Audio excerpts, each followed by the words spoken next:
Hello everyone, GeneralApple here with another House in Fata Morgana video. And on our last playthrough, we finally finished the final sub-episode, Happily Ever After, which was incredible. I spoke about it a lot in last episode, so if you haven't catch that, make sure to watch it before this one. And immediately upon finishing it, we unlocked the gift, which is the backstage, and I heard it includes something else in it, so yeah, today we're gonna be all over the backstage. I'm gonna include everything in this one video, and then the game is done. So this is the final part, this is the end. So let's just dive into it, because I'm dying to know what's going on in the backstage. Oh man, I can't believe this is over still. What you're about to read is a chaotic fourth-wall-breaking peek behind the curtains of a Requiem for Innocence. Yeah, it runs in complete opposition to the tone, so we need to take it lightly. Morgana? I guess it's time for the obligatory backstage segment. I'm not really in the mood right now, so let's make this quick. Off to see Michelle then. Oh, what? Whew! What the? Something just zoomed past me. Enter the stage. Enter stage left. Hey there, Morgs. Haven't seen you in forever. You've gotten real big, huh? You must be getting pretty close to my age by now. But oh boy, that's one mean-looking getup. Something got you in a bad mood? It was a little more than a bad mood that turned me into a witch. What are you even doing here? Is there something wrong with that? You tell me. Look at the background art. Look at me. This is the cursed mansion. Look at the background art. Details. Wouldn't be much fun of an extra if we got caught up in silly quibbles like internal consistency. I suppose, but... And if you ask me, you're the one who doesn't belong here, Morgs. Huh? What is that supposed to mean? The story this time around was from before the mansion went all spoopy and gloomy and creepy crawly. So I say, yes? Let's blow this joint. What? Hey, stop pulling on my arm. Okay, yeah, this is already fourth wall breaking. Oh, they're back here and Morgana looks different. We've landed, Captain. Ha. Why here? And why am I so young? Because this is the Morgs we all know and love. Changing what I look like doesn't change what I am. I'm not that foolish little girl anymore. I think it's an adorable combination. Mini cursing Morgs. I'll take a dozen. I'll have you know, I'm not for sale. It's impossible to keep my footing around you. Thanks Morg. I try. That wasn't a compliment. I almost forgot. There was one other thing I wanted to change, just for the extra. Huh? Change what? Scars. Scars go away. Come again another day. Oh. Oh, she removed the scars. We all healed. Hey, you can't just nursery rhyme my scars away. Do you have any idea how much suffering they caused me over the years? What's the big deal? If it hurts, isn't it better if it's gone? Plus, I was told anything goes, because this is an extra. True. I've reached enlightenment. I'm just wasting my energy trying to fight you, it seems. That's the spirit. Embrace the extra and have fun. No one will ever be able to embrace the extra as much as you. Just because I've surrendered doesn't mean I'm magically having fun. You're as hard-headed as ever, Morgs. Well, what can you do? Anyway, time to do some backstagery stuff. Let's go talk to people. First up is the main character of a Requiem for Innocence, Jackie. Well, you're going alone. Oh, come on, at least give it a little thought. I've given it centuries of thought. Thank you very much. Aw, and here I thought you liked Jackie Morgs. I despise him. Weird, I remember the two of you being like two peas in a pod. There were a few incidents after you died, to put it lightly. So if you wish to stick with him, you can do so without me. Huh. I don't care how much you pull, I'm not going, and that's that. Fine. Thank you. I'll bring Jackie here then. By the power vested within me, I summon you, Jackie. Ah! Oh, no, no. It's the wrong version. What happened? What? Jaren and Morgana, you've gotten younger. And your face is healed. Hey there, Jackie. Whoa, what's with the duds? Dude, you look kinda like the Lord. That's wild. Because I am the Lord. Weird. My Lord was Franquise, not you. Well, there were a few incidents after you died. To put it lightly. Well, either way, this is the backstage, so I'd rather you be the Jackie I always knew. Excuse me? I cannot simply become someone else. And quit talking so stuffy. It's giving me the heebie-jeebies. The boy I used to be died many years ago. I am no longer a foolish child with his head in the clouds. Geez, you're both stubborn as mules, aren't you? I bet Morgs is super uncomfortable with you in that outfit. So back do you go. Fine. Okay. Are you happy now? Getting closer. You're hanging halfway off the screen. Come on. Some fourth wall breaking. Come on. Just so you don't get any stupid ideas, I'm not going to be nicer to you just because you changed your clothes. Then, what was even the point? Come on, guys. You're gonna set the place on fire if you keep throwing around sparks like that. Maybe we'll chill out a bit if the rest of the gang's here. You're not planning to bring everyone back, are you? You bet I am. Can't have a reunion of the slum crew without Boss and Beefcake. Wait, slow down. Okay, team, let's get going. Let go of me, damn it. You're coming through, Morgs. I'm perfectly fine here. Full speed ahead. Oh, we're back at the pub? Hey guys, it's been a hot minute. It sure has. Beefy as ever, I see. And you look as dopey as I remember.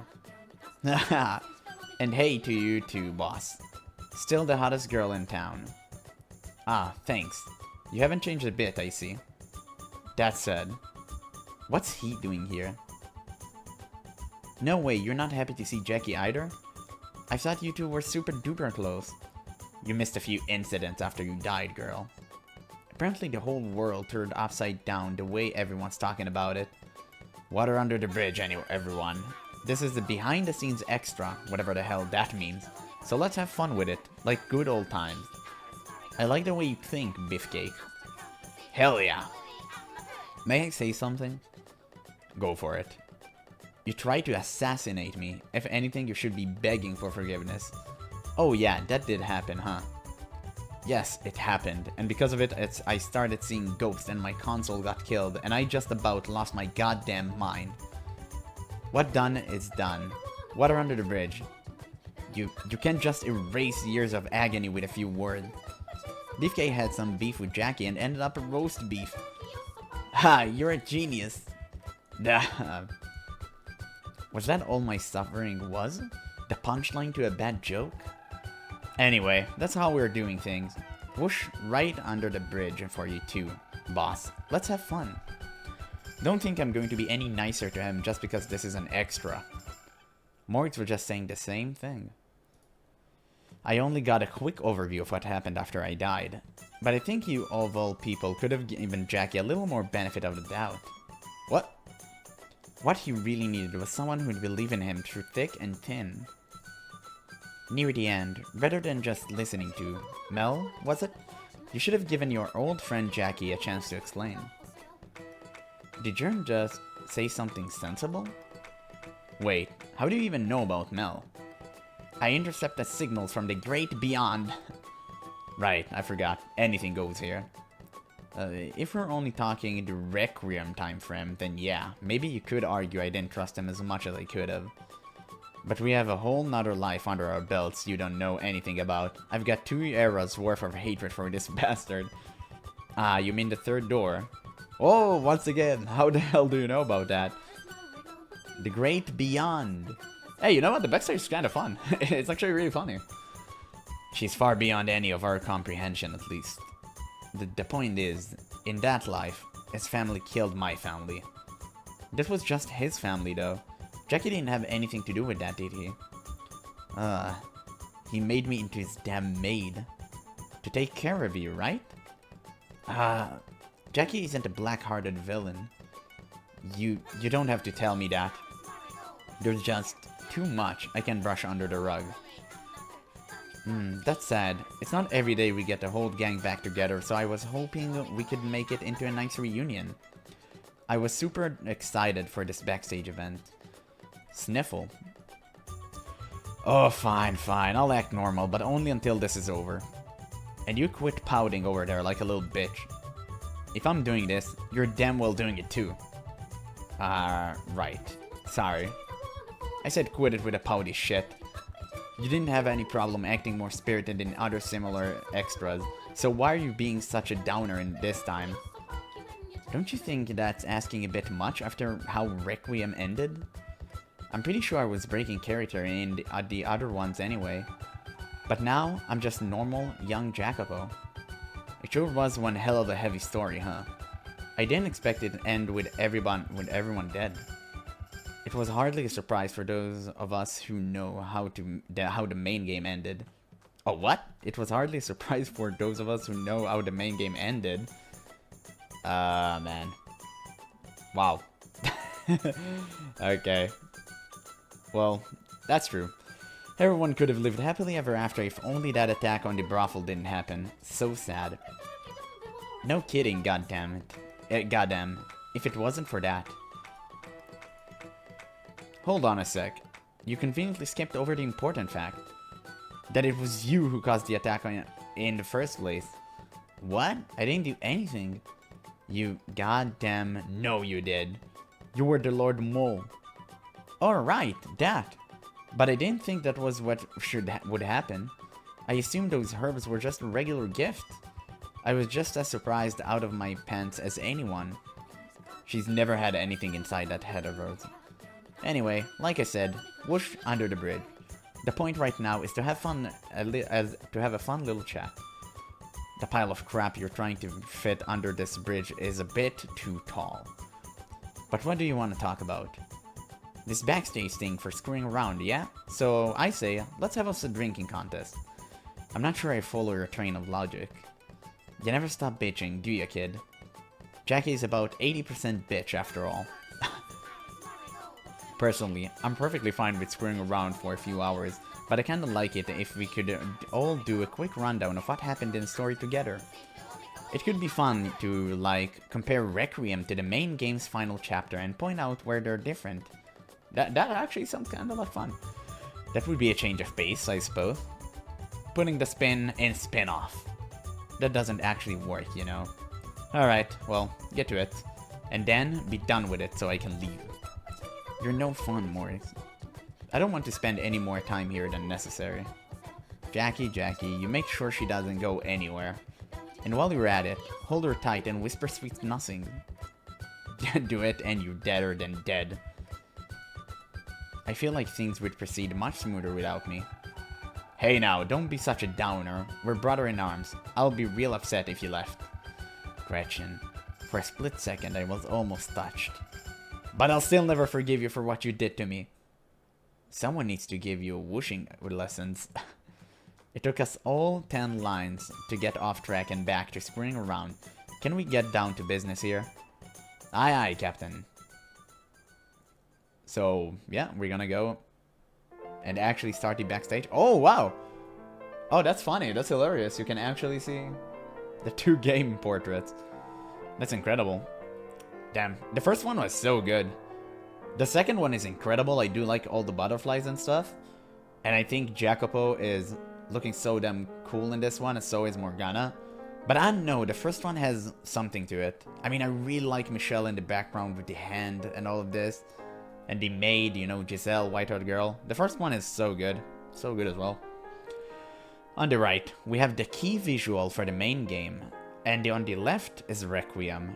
Where Jackie is the hero? Question mark? What was that question mark for? Requiem tells the story of Jackie younger days, followed by the true version of events from the main game final chapter. The first half was probably pretty surprising to a lot of people, since we only got a super duper teensy weensy look at that part of his life in the main game. There were a lot of new characters too. Well, The whole lot of us did get lumped under companions over there, yeah. Pretty rude of them not to mention such a memorable, sweet, and adorable girl like myself. You, certainly did leave quite a lasting impression, including how you went out. Why thank you, Jackie. Someone needs to teach you what a real compliment sounds like. The point is, going into any more detail in the main game would have distracted from the actual story at hand, which had a different focus. That's actually true. That is actually really true, because the main focus was indeed Michelle and Giselle's story, and the overall story with the white-haired girl. But, you know what? Yeah, that's right. They're absolutely correct. You mean with Snowy? Snowy? He's all white and cold like snow. So snowy. You should call him that the next time you see him, Jackie. Gotta make sure you've always got a friend, or you'll start self-destructing again. He's the last person I want to make friends with. Why? He seems like a good guy. Because Morgana taken such a goddamn liking to him. Being friends is out of the question. I'd rather put a bullet between his eyes. Keep your pathetic thoughts under control. I swear on my life, not a thing went through my head, Morgana. And don't say my name, you'll taint it. And things were going so well between you two. Let me tell you something, and you might want to write it down. All's well that ends well, and all's bad that ends bad. All those doors making you think sorta uncomfortable, so let's move on. Sounds like a plan. Okie dokie. Let's keep this train chugging. Oh, one of the real highlights of the first part is getting to see everyone so young and innocent and fumbling around. All the sweet human drama and rare look at somewhat reasonable version of Jackie. Excuse you. You can say she's wrong though. You went really far off the rails after you became the Lord and during the third door. Hell, you're pretty down to earth in your thoughts and that flashback in the third chapter too. So why is it that you have to climb up on a fucking ivory tower anytime you talk to anyone else? You're not such a haughty bitch normally. I'm just trying to make sure people don't look down on me. And you're going about it the entirely wrong way. Bitch. Jackie generally been starts out as a colossal dickweed. Turns out he's kinda soft-hearted deep down and wasn't always this bad character. But for Requiem, your character arc went in the opposite direction. Tell me something, Jern. That description, not how you really feel about me, is it? Everything in quotes is straight from the author. Oh, well, that's good to hear, I think. Whatever, continue. Getting to see young Jackie growing up and making friends and doing all sorts of young people stuff is great, but you can't forget about the bits from Morg's perspective. There's nothing worth mentioning about anything from my perspective. I disagree. You were a big, bad, evil, dark Morg for all of the main game. And even when you told Snowy about your past, it was all ooh and ah. Don't describe it like that. It's confusing and misleading, and no one reading can hear you making spooky sounds as you say it. When the person telling it's being all blah and blah, people are gonna get a different impression about who you are. Now even I'm not sure what you're trying to say anymore. She has a point though. It's pretty impressive how differently the story comes off told from your perspective as mine to 12-year-old girl. Seeing such a wide range of emotion in you brings tears to my eyes. You're just imagining it. It's perfectly normal to be emotional. You were just a little kid. You're just being a bit of a sourpuss, but otherwise a completely ordinary girl, if that part was all there was to be your story. But this little shit had to go and turn you into a witch. And then you went on a hold what? Like a 1,000-year grudge or something? Man, everyone is trashing Jacopo in this backstage. This is crazy. It's like every third sentence is cursing him. Not totally sure what they were going on about, but it sounds like you're getting the crap kicked out of you, kid. But don't worry, Gretchen's here to sweep you in to the rescue. So, what'd you all do anyway? As penance for what I did to you in Requiem, I'll stick it up for you, and no matter how bad you cooked up. I kept Morgana in prison for half a year, and killed her. Sorry, man, I'm not sticking up for that. In addition to that, in his next life, he imprisoned half of my soul. Yep, can defend that, kid. Sorry. But I know how to fix this. Fix it? That's possible? Hell yeah, you just gotta hook up with a girl who's into that sort of thing. You wanna lock someone up? She wants to be locked up? Everyone wins. Hey, slow down, I didn't imprison anyone because I wanted to. You mean that's not your kink? No, goddammit. Enough of this, move on. I'm going to be bullied for the rest of eternity if we don't proceed. Aye aye. As Requiem first part goes on, we see Morg slowly opening up. She starts off screaming about dirty whores and divine punishment, and eventually she chillaxes into a pretty normal girl. Nice usage of this word chillax. Can't you describe anything normally? Just watching that heart of ice melt is the cutest thing in the world. And it was, of course, Jackie who helped make that possible. Me, Boss, and the other girl spent a lot of time with Morg, but Jackie was the one who really showed her the most concern for her. At first, he only did it out of pity. And maybe some of what Frank Weiss said at the beginning too, so he could pat himself on the back and pretend he did a good deed. But before long, his feelings changed. He started to think of her like family. Someone he cared deeply about. And then, those feelings changed again during the bit with the sunrise. Ah, so young, so sweet. Jackie and Morg sit in a tree. She doesn't know how the story ends, right? I didn't just imagine us talking about that, did I? But then, everyone's happy days came to a sudden, terrible end. Jackie felt completely powerless, helpless to do anything, and it crushed him. This event changed the course of his life forever. Using a ring with the Barnier family crest given to him by a noble woman, he led the people of the slums into a revolution. But I'm guessing it was driven more by hatred than anything else. Not for the bandit that attacked the brothel, but his own worthless self. And then, revolution time. Yee, Frank Weiss, you kick butt. That's all you care about, isn't it? Oh, you're pretty decent too, Jackie. You make it sound like I'm just a footnote. I'm not kidding, you were pretty impressive. Right off the bat, you killed the guard by throwing a knife at him. That takes skills. And he got me right between the eyes in the third door. Did he kill a bunch of people then too? Oh yeah, tons of them. He was a mafioso after all. Man, that's so nostalgic. Like, third door Jacopo was something else, right? Ooh, scary. So, as you can see, Jackie's a lot more capable than he seems. He just uses that capability for all the wrong thing and ended up ruining everything he touches. You got looks, money, power, smarts. How are you such a train wreck of a human being? Wouldn't I like to know? He's also really susceptible to being caught off guard. In the third door, while he was distracted with everything going on with his wife, he let himself get shanked by his coachman. And at one of the options near the end of the final chapter, that crazy madman with a sword took your head clean off.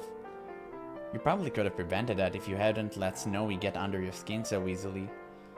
Hey guys, can we stop talking about all the ways I screwed up? Let's move on already. Oh, if you insist. So the first part ends with a revolution, a huge success. And in the second part, suffering and misery. True. But before that, it's time for the intermission. Here, you get to see me and Frank Weiss together. I definitely wasn't expecting that monster to take the spotlight at any point. He had a lot going on himself. That doesn't make him any less of a twisted murderer. Frank Weiss definitely loves his dread and despair. He reminds me of a certain beast. That certain beast is a bit more direct with his violence though. I have to say, it completely knocked my socks off when we found out it was him you had a thing for. I totally thought you were just thrown into the game so Jacopo could build a harem. Either that or someone just there to, I don't know, help awaken him to his interest in girls before he went after the main heroine. If that was all the author was going to use such a distinguishedly adorable girl like me for, I'll place the big dummy curse on them. What an unthreatening curse. That threw me for a goddamn loop too. The official site even sticking that bit in about how a certain someone has caught her eye had me convinced it was Jacopo. Yeah, the official site character profiles are always a bit misleading. Like for the main game, Boss profile said she was the white-haired girl only ally, which turned out to be a huge lie. Hopefully, no one trying to nail them for false advertising. You know, the more we talk about it, the more I feel like you're just really, fucking pathetic, Jacopo. Shut your damn mouth, I know I am. And they really don't waste an opportunity to just get completely trash on him. Well, and on to the second part. From here, we start getting closer and closer to the main game final chapter. But Jackie's still mostly reasonable at the beginning. He tries his best to be a better lord and govern his land. As a side note, one of the traits listed on your character outline is hardworking. Here you work your butt off to improve the city. In the third chapter, you work your butt off to improve the business. But you're super duper bad at picking allies, so you end up not trusting anyone, unable to open up, unable to tell who's on your side and who isn't, and eventually destroying yourself for it. And to top it off, you don't like when people looking down on you, so you do everything in your power to be a huge jerk. Pathetic. I want to despair. As he gets deeper and deeper into the politics of running a city, Jackie's perspective and priorities start changing, but what really pushes him over the edge is Beefcake beef with him. Sorry for screwing things up for you, kid. Wipe that shit-eating grin off your face. And it's all downhill from there. His console dies, and he's stuck seeing the ghost of Franquise and all sorts of other dangerous people who didn't show up as the more than footnotes tried to do all sorts of terrible things to him. And before long, Jackie's a broken mess. I feel much the same now. Oh, and for the record, Franquise's ghost wasn't an actual ghost, it was Jackie's hallucination. Snowy had some ghost troubles in the main game too, but that was the real deal ghost. Well, yes, it was me. I would have much preferred to have Morgana tormenting me than Barnier hovering around trying to undermine everything. Seriously, dude, keep your masochistic fantasies to yourself. Would everyone stop trying to read my goddamn mind? So little by little, the old Jackie disappears and he turns into a bad, bad guy. That's one of the most painful parts of the story. Watching someone put in an honest, solid effort to improve things, only to end up being corrupted. Like I was saying earlier, Jackie really needed someone he could trust in his life. It would have been nice if he could have found someone else after Odelian died. Old Lone died. Okay. His name is Odelian. I know, it was a pun on old and lone. You can't just smash two words together and call it a pun. What you should have done is made me your damn counsel from the get-go. I would have never been able to get anything done, and it would have only enabled you to go after my head quicker. Have a little faith in me, kid. You are always really aggressively competitive with Jackie. If anyone, I think it should have been Boss as his counsel. That was my plan, and it's the whole reason I was learning to read. I had no idea. Never ended up being any use, of course. Boo, I think if you were going to see him, boss, you should have done so a lot sooner than you did. Excuse me? It would have been better if you crashed in shouting, "What the hell are you doing, Jacopo?" the day he put Beefcake Head out on Spike. You would have probably still been able to get through to him then. Of course, you're plenty at fault here too, Jackie. You needed to learn to be more open. You need to learn to be more open. But that doesn't let you off for not dragging that out of him either, boss. I can't believe she got Maria with her back to the wall. You seem sharper than usual here in the backstage urn. I thought you were supposed to be an airhead. I flipped on my super smart switch for the occasion. Super smart is clearly an exaggeration, but I can't deny you're much more clever than you were in Requiem. The author tweaked me a bit because we couldn't get anywhere otherwise. I can see the fourth wall crumbling. Nah, that's good. Hasn't it always been my job to run these things anyway? Why did you end up with this time? Because if you were in charge, you skip over all this and go straight to see Snowy. Proceed. Aye, aye. So once Jackie gone off the rails, he starts getting cruel and merciless. He tears down farms and works slaves to death, and overall, everyone kinda starts hating his guts. He did the same sort of shit in the third door too. Put a factory out of business and made a whole lot of fans for it. There's no such thing as a world where everyone can be happy. That may be true in general, but in your case, you were just being a fucking shitheel. And then we get to see the big turning point. Him locking Morgs up in the tower. About that, Morgana, the only whooshing I will be doing is sending your soul straight to hell. What? Your soul straight to hell. This is the one screw-up you really can't talk yourself out of. Though, it's at least more understandable than how it was presented in the main game, I think. That was the super short version of it, so you didn't get to see much of how he had painted himself in a corner. But here, that was the focus, and then we switch over to Mor's perspective. Probably the most important part of getting Mor's perspective is that scene where she finally throws off her mask and reveals her true feelings. Yeah, that. I can't believe you felt so strongly. You didn't even hint at it when we were together. But then, you just straight out said, "Will you stay with me?" That was a dream sequence, you oaf. It... what? I was a child and my mind was running wild. There was nothing to it. You can't just brush it all under the rug like that. It's too important of a moment. But I know the truth. You don't actually hate me. I don't completely revile the slave man. But I will always detest you, the Lord. Wonderfully said, Morgana. Now can you imagine my utter dismay upon learning the two were the same? I'm sorry. Man, you're getting roasted from every direction for this backstage, Jackie. Considering how badly you screwed everyone over, is that a surprise? So back to the story. While she goes all sappy once, Morgs end up hardening back up as she spends more time alone.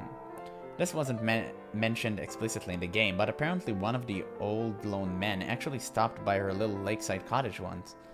What?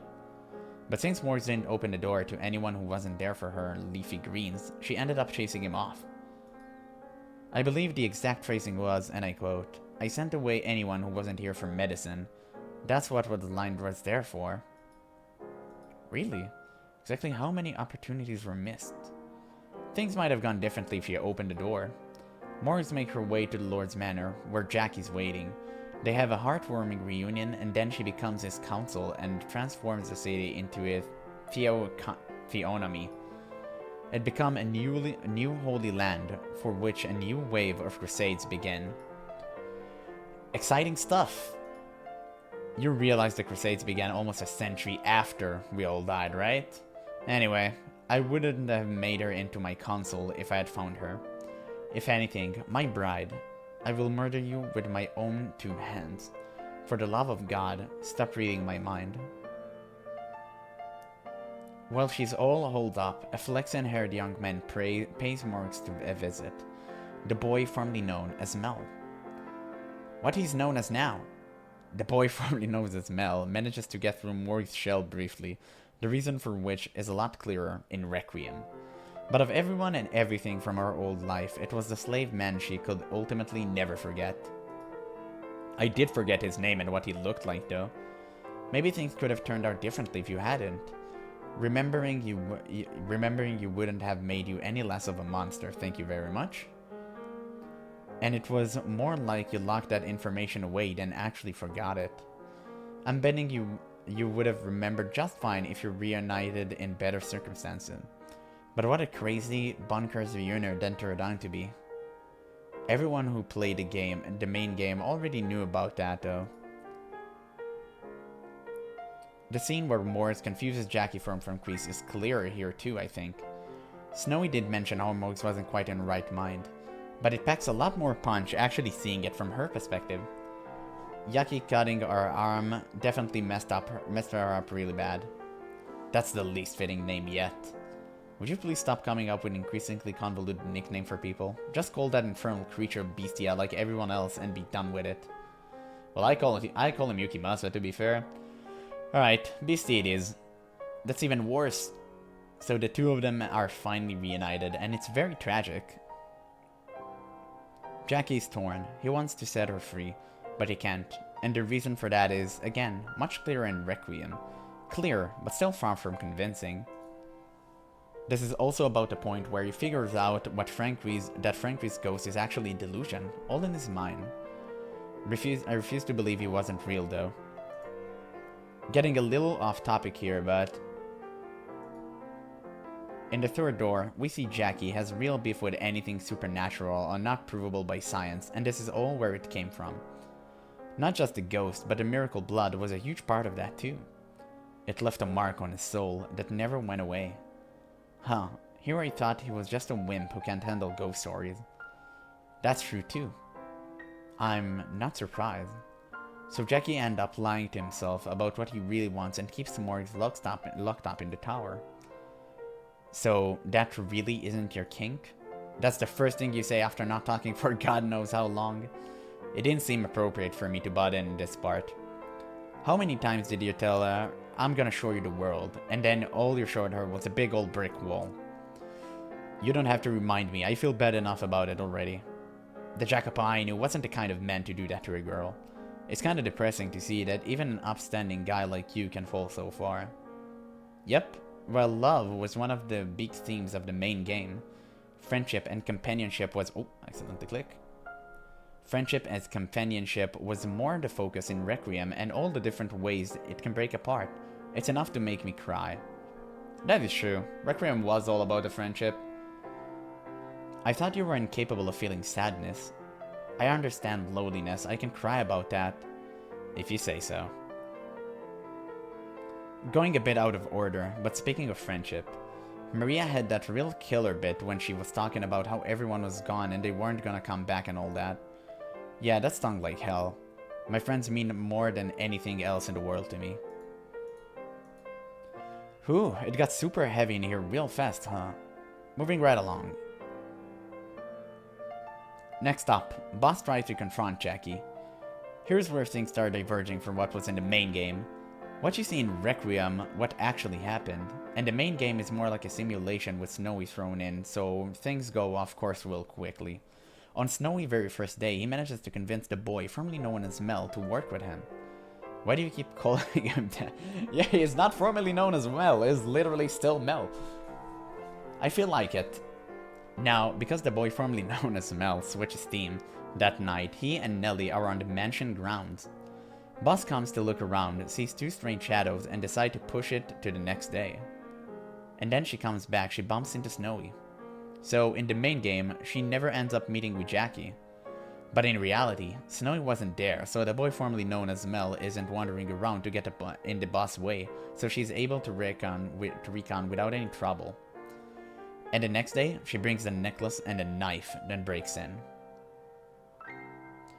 She goes all out trying to kill Jackie, but he stops her, breaks her arm, and then has Yaki thrown over her heart. No mercy. That was me showing mercy, you realize. Normally an attempt on the Lord's life would be punishable by death. I used the Harvest Festival as an excuse to stop him from killing her. Yaki was really raring for some blood. And the way he just asked, should I kill so-and-so, is hilarious. Not so funny to the so-and-sos he's salivating over. Ah, this was such a beautiful image. Ah, I love that so much. This was so good. It was so good. So when all that's happened, Jackie sees the necklace, he starts reminiscing about old times and then has a crazy idea. He decides to impersonate his old self, pretending to be the slave man who once saved her from the Lord, who is now. Talk about super bonkers. I was completely out of my mind at that point, yes. Not even gonna try to talk yourself out of that one. How could I? In the main game, Jackie doesn't go up into the tower alone with the Morgs, so he never gets a good look at her condition. It isn't until they all go up as a group that Snowy points out what bad shape she's in. But in Requiem, he does go up alone, which is how he realizes. He confesses his true feelings, but Morgs is so broken and can't even get through to her soul. So she doesn't hear anything he says. Once Jackie finally comes to his senses, he's finally freed from his shackles. It's really sad, it could only happen that way though. But with that off him, he started treating the people around him a little nicer, like the old Jackie. But it was too little, too late, and Morgs dies. This leads to a big panic, which Jackie watches from the observation tower. And the rest goes the same in both games. As a side note, Snowy only really needed to get into Jackie memories to flip the table on Morg's perception. But he kept those memories locked up so super tight, especially everything related to his younger days, that it wouldn't have worked if they'd gone straight to him. Plus, Jackie's soul was crazed like a rabid dog, so he wouldn't have listened to Snowy from the beginning. And also, ignoring Yucky and the boy formerly known as Mel would have left their souls in pretty bad shape too. Which is why the main game had to go the way it did. We only got the abridged version of Jackie past in the main game. But you should just think of it as more of a proof of how tight he kept it locked up. And while I'm at it, I'd like to elaborate a bit on the curse too. At his death, in Requiem, Jackie realizes what he really wanted in life and feels super bad about how much he messed up. But then, Morg says all, from now on, only money and power will be your friends, and then put a curse on his soul. Excuse me, I would rather die than use a tilde in my speech. Okay. Which is why, after figuring it all out once, he ends up making the same mistakes and dies all sad and alone again. Kinda tragic, huh? Curse or not, he's still a fucking dick.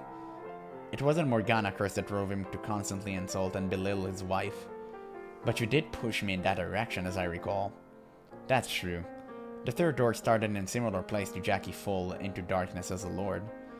And being a mafioso, he'd probably been torn down a whole bunch from all the betrayals and crazy mafia stuff that happened outside the story. There's only one way to fix this, I think. Make Jackie live a quiet life out in the sticks. And that's it for Journey and Review Corner. Even knowing how he turned out, that was still pretty damn heavy.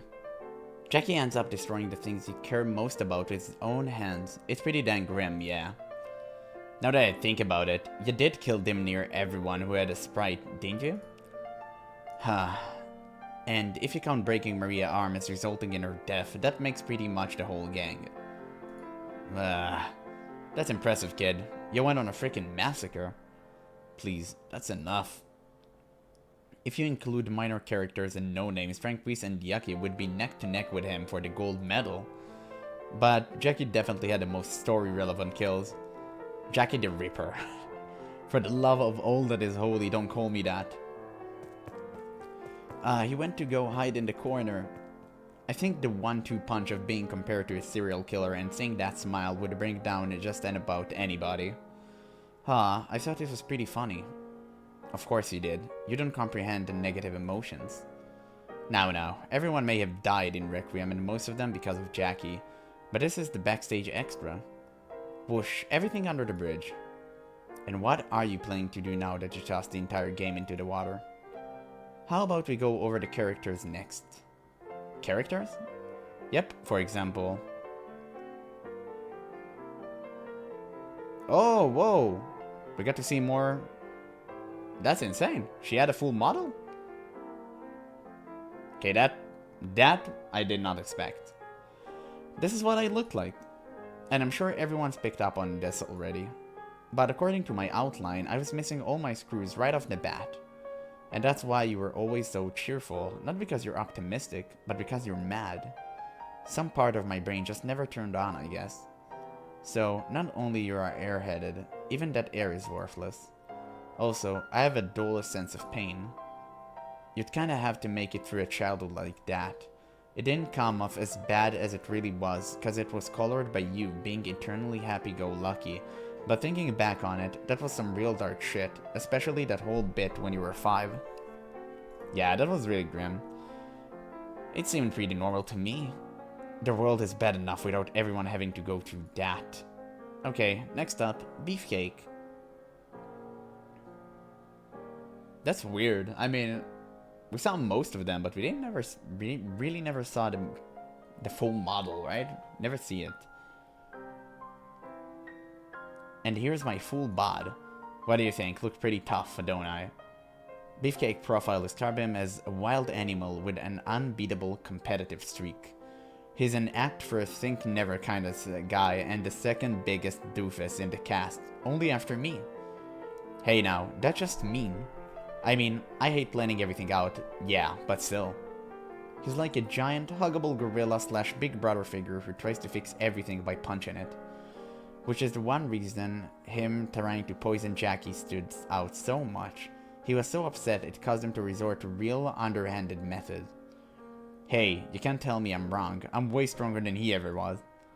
I bet most readers didn't have a very good impression of you with the way you went out either. You think so? That's kind of a downer. Alright, whoosh it all under the bridge, guys. Whoosh. I'm not enough of an idiot to keep up with these two. But you know, maybe some readers saw what you did coming, Beefcake. There was a line in the main game that went like, I invited an old companion to my manor to discuss matters, but the meeting only turned into an attempt on my life. Whoa, wait, there was a line? That's crazy, I don't remember that. Well, I guess I wouldn't remember such a specific line, but still. That is interesting. If someone had a really good memory, they could have maybe made that connection and guessed what you would end up doing. I guess you got it kind of right. I didn't leave on the best note, and what I did to Jacopo was real shitty. I was cocky and told myself I was better than him in every way. But at the same time, I wanted to, you know, be there with him. Maybe I wouldn't made a good counsel, but there are other things I could have done. Like head of your guard or something. I'd come running to your right-hand man if you just sent for me. You were lonely down there in the slums all by yourself, weren't you? I don't know. I'd say I was disappointed more than anything. I was ready to help with anything and I wish he used me. I feel you. Nobody was on the same page for most of the game. I still don't think that justifies trying to kill him. Whoosh. Whoosh. Alrighty. Next up is you, Morgs. You can skip me. Nope, you're going to. Okay, Morgana Fool's model is... pretty much, I guess, as you can expect. That's basically a robe. So there's a full view of Morgs. This is when she was still itty-bitty and her clothes were way too big. Adorable, huh? Make a few poses for them. Absolutely not. Also, 12-year-old Morgs is actually shorter than Nelly. But if she was shown at her actual height, the text box would cover her almost all the way. So her spirits were bumped up a bit. And she's not the only one who's not shown to scale either. Buzz is only 160 centimeters tall, but she's placed real high up on the screen too. Just pretend she's wearing some wicked heels. Everyone's spirits are positioned so you can have a rough idea of their relative heights, so don't take it as true to life. May I be excused? I was hoping you'd give a comment first. I have nothing to say. Nah, okie dokie. You're up next, Jackie. Oh, Jackie. Huh? He's over in the corner making a face like his death CG. Oh, you Jackie. Hey, Morg says she has something super important to tell you. I beg your pardon? What is it? I'm all ears. That took less than 2 seconds. I have nothing to say to you. Go back to your corner and die again. Stop, stop, stop. It's your turn to show your full body sprite, Jackie. So perk up and make yourself presentable.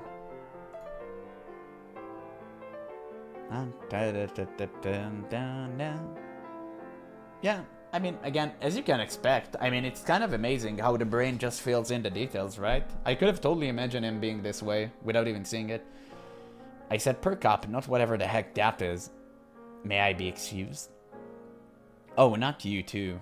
Why can't you go back to the tough-spirited Jackie from the first half? You were super duper impressive in your fight against Ranquise. You think so? That was certainly your peak at least. And it was all downhill from there. Oh. Morgs, and I was just getting him back in the spirit. We talked a bunch about what kind of character Jackie is already. He's just as inadequate as he looks. I am not inadequate. Jackie got 2 modes, his tougher, more approachable mode, and his old business no fun allowed mode. It's the latter we're all most familiar with. It's not till you see things from his perspective that you realize there's more there. From the outside, Jackie just looked like a huge monster. Especially all the ways you killed Snowy in the main game. Talk about ruthless. It was that man with the sword who did most of the killing, as I recall. You did shoot him, and you ordered him killed several times. Maybe that'll teach him to toughen up if he wants to be a protag material. How can he call himself the hero if he doesn't even know how to wield a sword? He's got the vitality of a housefly and little sunlight enough to knock him out. How much more pathetic can you get? He's a pacifist, like Gandhi. Except for the time he attacked me with a goddamn whiskey bottle. You can't complain about something that happened in a game that was never translated into English. You'll just confuse the readers. Oh, they're talking about a different game? I think I know what they're talking about, though. It's only available on Nintendo, as far as I know. The point is, Snow is the total opposite of you. Plus, he's actually somewhere in between a boy and a girl, so you shouldn't go trying to apply your fragile masculinity to him. Huh? Oh god, he's mad. Whoa, I broke Jackie. She didn't even hesitate to reveal his secret. Why on earth does she know that anyway? Don't joke about that sort of thing, it's not funny. What? But it's true. What the hell does that make him? Can anyone think of anything else about Jackie we haven't mentioned? He's a lot more skilled with his hands than you think. Oh yeah, that's right. He can even play the lute. Oh, the part where he jacked one from the guy off the street? Yeah, that fucking slayed me. He's not a half-bad singer either, but you'd never guess it from looking at him. And that's not something that was added for Requiem either. It came up in the main game too. Remember the flashback in the third door where we were singing together? There was also a short story somewhere where you were humming to yourself. Even the worst Italian ever born is still an Italian at heart. I guarantee you I'm far from the worst.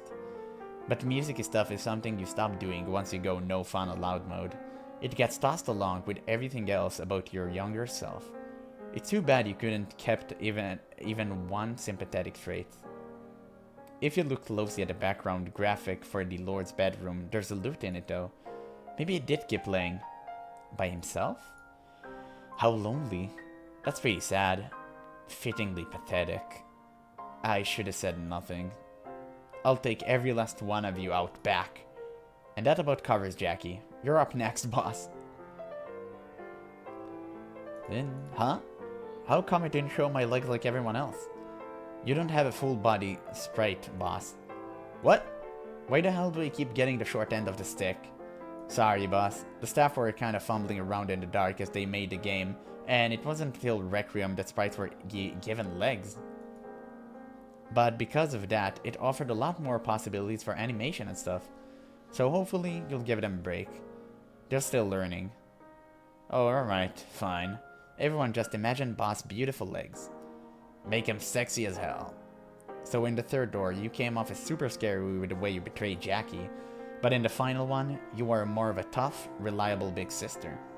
And Requiem focused even more on how much you care about your friends.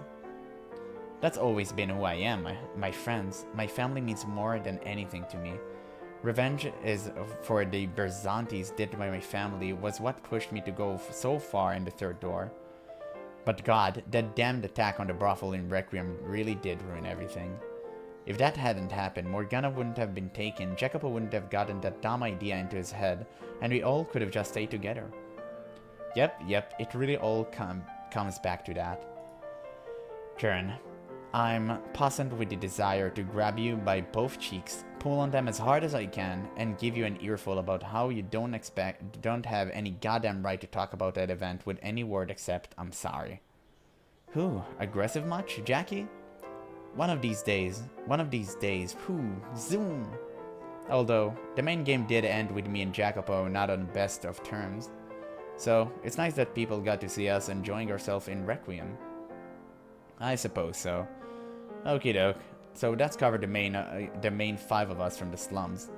Next up is Jackie's favorite console. Oh, Odilion is going to be here. I don't know how I can face him after we parted ways. Hey, Jern, do you think you could wait and do his Oh lord. Hey, damn it, let me... Oh, that's him. Odilion. Oh, this been much too long. I must confess, I was not expecting to be summoned here. Hey, nice to see you. Well, why such a guilty look on your face, my boy? Did you do something you would be ashamed to admit to me? 'Twas but a simple lark. Hold your head high, my lord. I bear much of the blame myself for leaving you behind so early in your growth. No, you're not to blame for any of my mistakes. It was my sworn duty to teach and guide you for the length of your rule. I should have chased that scoundrel out of despite your objection, perhaps even poisoned him myself. Whoa, Grandpa, getting a little feisty there. Silence, peasant. You're the one who made an attempt on his life. I mean, you got a point, but... Hey, you're forgetting to whoosh everything under the bridge. Now's the time to have fun. You know, Jacopo, it strikes me. Yes? You're not a total shit heap when you got someone to keep you in line. Like I said, Jackie just needs a friend. A friend would help, sure, but what he really needs is someone to kick him in the ass every time he tries to steer the train off the fucking cliff of a fun. The metaphor doesn't even make sense. Don't try to deflect from the point, asshole. His heart is in the right place, at least. Nevertheless, I only knew him for a short spell, and he was a very hard-working man during that time, so my impression of him is mostly positive. We should show this old man what a bastard he was during the third door. I don't think I ever heard Morgana swear before. And what did he do in this third door? He constantly insulted and belittled his wife until he broke her. My lord, you must show care and respect for your family.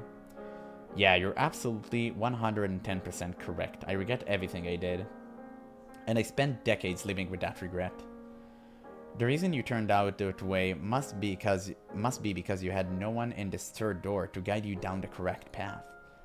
And with no one to open up to, you had to wear your mask in perpetuity, all the negativity festering inside until you were permanently corrupt. Dillian. Ergo, I shall reincarnate in this third door and ensure that does not happen. You what? I will stand by my lord's side and make certain he does not stray from the path even a single step. Slow down, stop, you're going to destroy the main game whole story. And good riddance. Please stay away from it. Jaren, hurry up and show the old man stride so we can get rid of him. He's going to undermine the entire story. I think it'd be fun to see what he does. No, it wouldn't, not in the slightest. My curse will have been all for nothing. Very well, you may regard my old self. We reframe. So even he got a full model, but Maria doesn't? That's quite odd, considering that we didn't even see him for that long. And we see Maria for literally the entirety of the game. And with that, I shall take my leave. Oh, you're not going to stay for longer? A council is supposed to operate from behind the scenes. I'm happy to have been given the opportunity to briefly appear. If you say so. Be well, my lord, and may happiness find you in your next life. Thanks, and you too. Farewell, until we meet again. Alright, that leaves one last character with a full body sprite. Let's bring him. Whoa, slow down, I know exactly what you're talking about. You're not bringing that man here, are you? Why wouldn't it? This is supposed to be a fun event with everyone whooshing everything under the bridge. Oh, it's gonna be the lord? That tyrant has a very different definition of fun from the rest of us. Oh, Francois! Damn it, you summoned me? Go right back to whatever hell you came from. Ha! It would appear I've stumbled upon a swarm of filthy maggots. Where's the bug spray, Jern? I need you to clean up this mess. He said bug spray. I mean, that's kinda not fitting. To the period? Frankly, bug spray hasn't been invented yet. Okay. Okay. Oh, how unfortunate. There's so much wrong with this, and I don't even know where to begin. Okie dokie. Could you stand right there and give me your best smile, Francois? But of course, how could I not grant the wish of my most prized possession? That's not a smile. Oh god. So he also had a full model, but that makes sense. Okay. I wonder why they had full models. I mean, you never really got to see them. As far as I remember. Feast your unworthy mortal eyes upon the noble family of the great Jean Francois Barnier.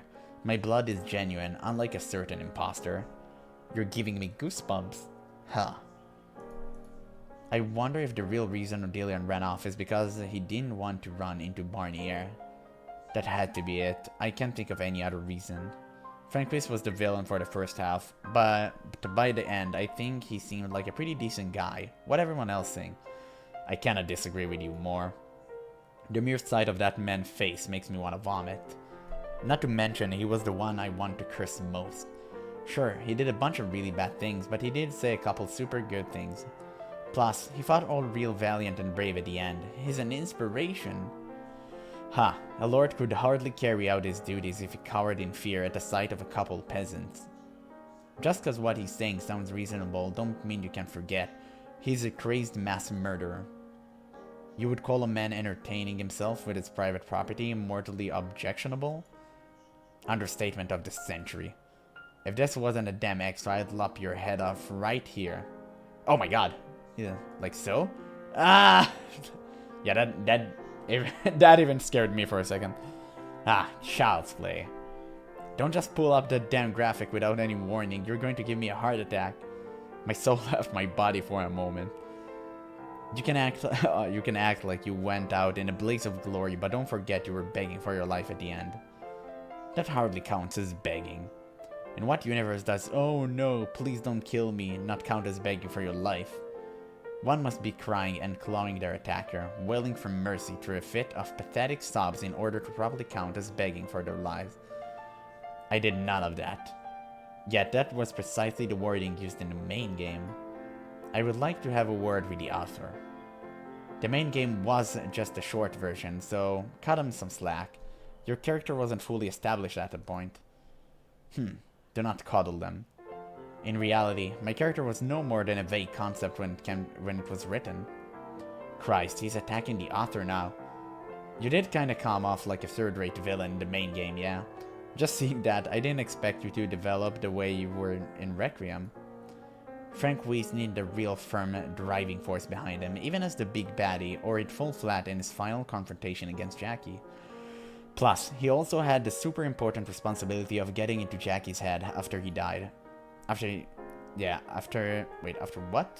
was dead. So he needed to be big and imposing, or he couldn't do that. Makes sense. On a slightly different subject, I just remember the whole deal with you having your eye on someone back in the first part. Yeah? Well, to start, this is what you said at the Midsummer Festival. He's got trouble expressing his feelings. He kinda looks angry a lot of the time. He can be pretty haughty. But I think he's a pretty great guy, if I remember correctly. Yep, that was me. Tell me, Jern, in what way does that man have trouble expressing his feelings? You don't think he does? The whole reason he had to kill his family is because he couldn't talk to them about what he was feeling. Those are not the same kind of feelings we're talking about. No? Whatever, moving on.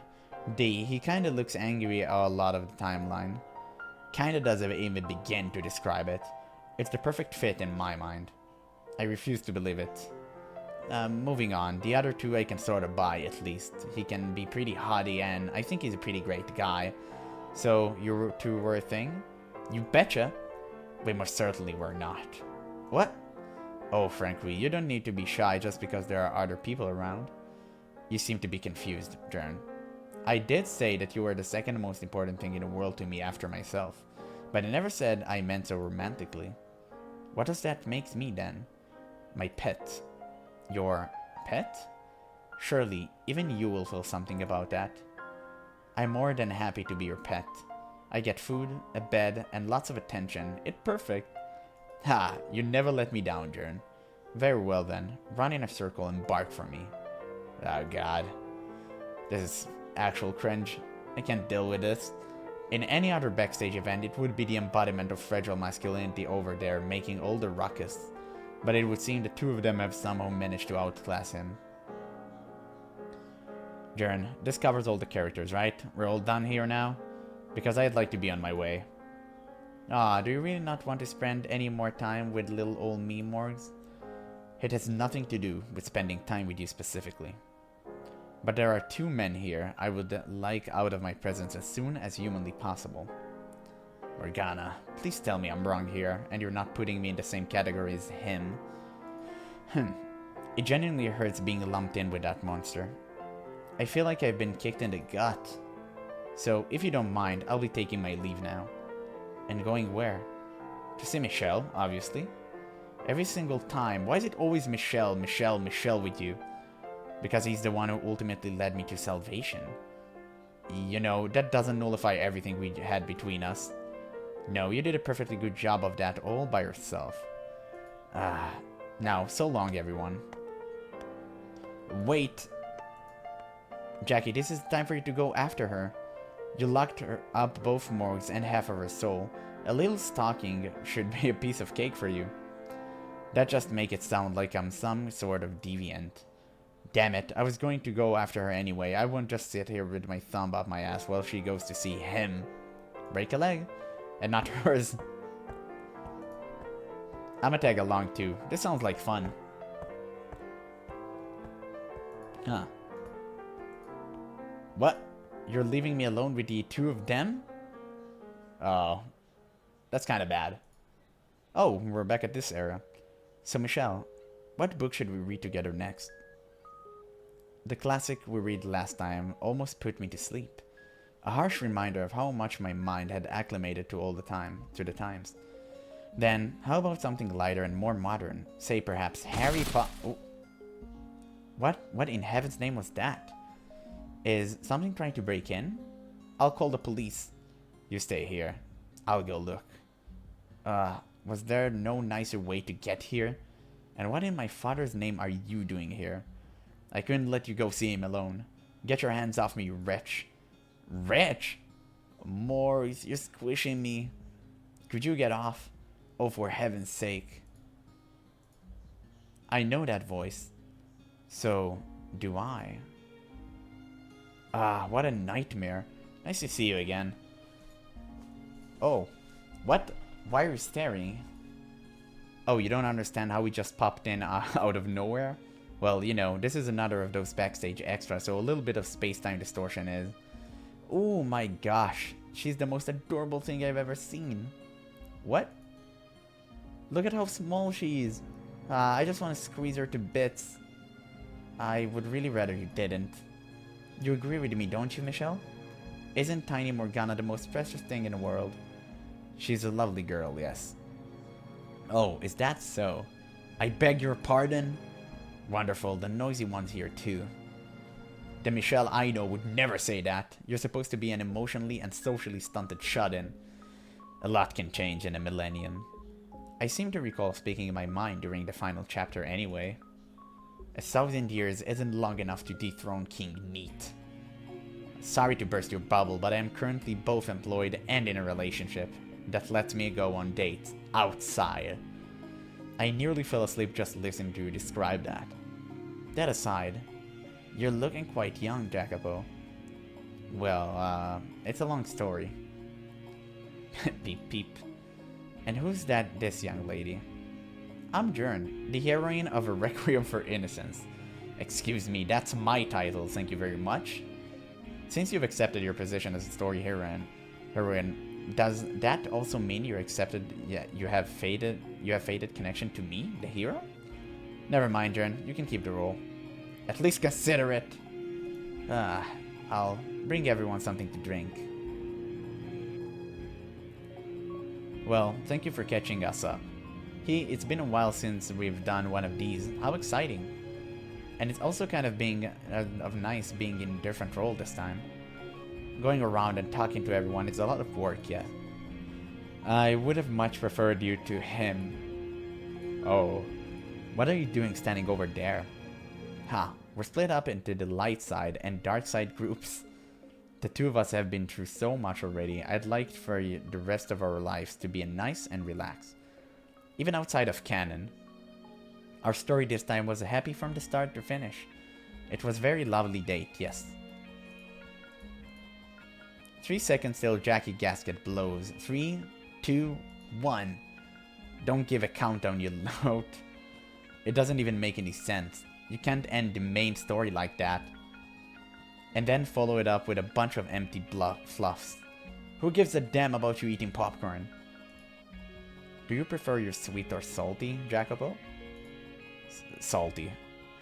You are what you eat. That said, I do agree that such a light-hearted, relaxed story feels out of place in the same package as Requiem, Well, at least I admitted it. I said the exact same thing. It felt kind of weird. However, what? It's entirely your fault Giselle had to spend a millennium as the maid. If you were just able to behave like a reasonable damn human being, all of this could have been avoided. Everyone gets a chance to lay us the smackdown on Jackie here. It was a long, long time ago though. Let's put the past behind us and enjoy this special occasion. Besides, that period of my life isn't just a bad memory to me anymore. Sure, it was hard to get through. But I wouldn't be here with Michelle, as happy as I am, if it wasn't for that. All well that ends well. The main game may have had a good ending, but Requiem more certainly did not. Alright, let's talk about something else. I'm gonna die of an unclear at this rate. Well, to be fair, the main game ending also included Jacopo, so it kinda... everyone had a good ending. Michelle Jern was telling me something curious earlier. And what would that be? That you're, well, how should I put this? Just spit it out. You're giving me the creeps. That you're physically only partially a man. First of all, where on earth did Jern hear that? And second, why the hell would you bring that up in a casual conversation topic? I guess it's safe to assume she was telling the truth. I'm sorry, Snowy, I never meant to hurt anyone. But she frequently does, because her head is as empty as Jacopo's heart. Also, is Snowy referring to me? Cute nickname, isn't it? Sure, I suppose. Call me whatever you want, fine. Do you have a nickname for me? Our names both start with J sounds, so that'd get confusing. Let's see here, how about... Boo. Don't you dare finish that word. Okay, Ellie it is. Yay, it feels so nice to be called by a nickname. Quite frankly, it's not the detail I wanted to go spreading around, as my body was the source of much torment in my life. Michelle and I traveled down similar paths. I was a saint who became a witch, and he an angel who became a demon. Or that was how we were seen by others, at least. The both of us were alike unto God. And you are far from God as men can fall. Well, that doesn't change what I think. That you're just an ordinary girl. Nothing special, breathing the same air as me. While I was the one who helped her turn back from a witch in the main game, you should offer her your hand next time, if there is a next time. And don't let go. I've made it perfectly clear I have no intention of our souls crossing paths ever again. And he's already said his goodbyes as well. However insignificant the chance may be, it's human nature to want to root for it to happen. One such improbability was the last scene of our story in this game. We managed to reunite, so I'm sure everyone else will too. If, by some cruel twist of fate, I am to cross paths with him again, I will still never forgive him. I don't expect you to. In any event, didn't the author say somewhere I was supposed to reincarnate into a butterfly or a cat or something similar? Ideas come and go. Consider that another of many possibilities. That would have been a much crueler twist of fate than anything. Yeah, that's true. Requiem was already much darker than I had anticipated. All I had seen before with this was bits and pieces of his past. It's hard to not pity him for the way everything crumbled down around him in his younger days. And I didn't know how the ending played out either. So I always assumed he would just kept his feeling to himself and let Morgana die. So I was surprised when he actually told her at the end. Of course, he waited far too long and none of it got through to her. What's the matter, Snowy? You're staring off into space. It's nothing. In any event, good luck to you. I don't need your damn well wishes. Very well then. It'd be amazing if we could meet up in present day too, Morgs. I'd bet we'd be right about the same age, maybe in secondary school together. We could even be in the same class, that would be great. I would drop out the first day. Ah, why do you have to be like that, Morgs? You never stop talking. Then I'll try to talk less, but I really want to be your friend again, Morgs. And there's all sort of stuff we could go do together, like go shopping for cute clothes. And because I'm such a big doof, My grades would be terrible, and you could help me study for tests and stuff. Oh, and then Franquise could get her our teacher, and it'd be perfect. A perfect nightmare. I expected that class would show up on the news within the first month. We seem to have gotten off track. May I ask you what you're asking about what between my legs? Why you're asking? I just thought I might have to be more careful with my word if this were true. Are you even capable of choosing your words? Oh, for the love of God. Your tongue got much sharper, Michelle. I haven't had 1,000 years to work on it. Now, you don't need to get weird or walk on eggshells. I am a man, and that's all there is to it. My being intersex does not change who I know myself to be. And this body is no longer a cause of fear or anxiety. I have made peace with who I am, and you should too. Very well. It seems prying was not required. I will continue to treat you the same way as I always have. Please do. You know, while I'm not at all fond of your high and mighty act, that was actually moderately decent of you. Only moderately? You're much more agreeable like this, and far less grating to speak with as well. Grating. Lord/businessman Jacopo is a massive riot, though. Never once have I tried to get a laugh out of someone. Ha! Oh yeah, Jacopo. In your description on the main game website, it said you will readily toss aside anything to achieve your goals. It just struck me that you yourself was one of those things you threw out. But that's true. That's actually true. Dumped his whole life right into the garbage, he did. Put a sock in it. Try to be a little more selective about what you get rid of next time. At heart, you're not a completely evil man. So back to the previous topic, Snowy. You said your body's the same in this life as before? Oh, that's correct. I actually thought it wasn't. Interesting. I used my wish at the end of the main game to reunite with Giselle. But I have no misgivings about my body anymore. I've embraced who I am, and I'm firm in my identity. But the most important thing to me is being with her. And together, there's nothing we can't accomplish. Indeed. Save it for when you don't have company. Well, I hope you have a fulfilling life. What? What? Why are you all giving me that look? Can you blame us? No one expected to hear those words coming out of your mouth. The sky's going to fall tomorrow. Did you eat something you shouldn't have? Every time I try to say something nice, this always happens. With that and Morgana, we've now got double blessing. We're unstoppable. We have a long, happy life ahead of us. Well, it's about time we hopped on back to our own time period. Yes, you two go on home. I live here now, in between the two of them. It's the perfect fit for me, in every sense of the word. There's no room for either of you. Farewell, Jacopo, Jern. May your souls never cross paths again in the boundless sphere of fate. Should I drag her back? Nah. What? Hey, let go. Get your filthy hands off me. Quit whining and move your butt. Do you want me to bite you? Go right ahead. Fucking that little brat, she actually did it. Bye, Snowy. Bye, Ellie. It was nice meeting you. And thanks for helping Jackie open up a little. We didn't do anything. I hope we can all meet again someday. I'll miss you too, Jern. Me too. Goodbye, until we meet again. Bye. Vroom. She was quite a lively girl. That she was.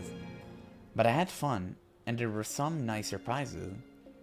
Indeed, young Morgana showing up was certainly unexpected. Plus, Jacopo being unusually open and Jern being this bright ball of energy were both wonderful. But the best part of all was getting to see you smiling so much with everyone else, Michelle.